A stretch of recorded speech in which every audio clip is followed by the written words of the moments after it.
Gel bırak. Yeni mallarımız da geldi. Bunlar premiumlardır. Ola premiumları ben göstermirəm, amma bilin ki var da, yəni prosto göstər. Bilin ki hamısından var burada.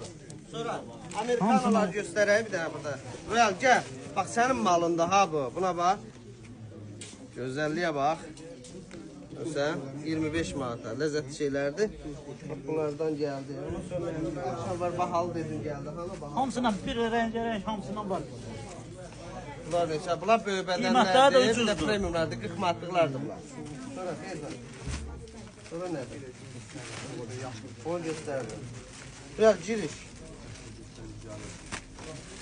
Böyük beden için karnını beyler için de şalvarlar. Buydu.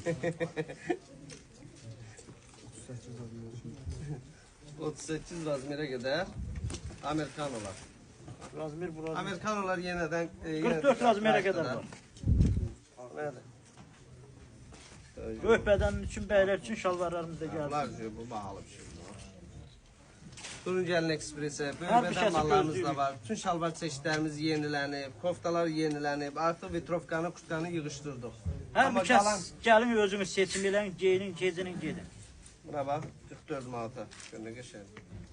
Ləzzətli bir şey. Şalvar bizdə başlayır 10 manatdan 18 manatdan üzü yuxarı gedir. Her bir kesi gözləyirik, gelin.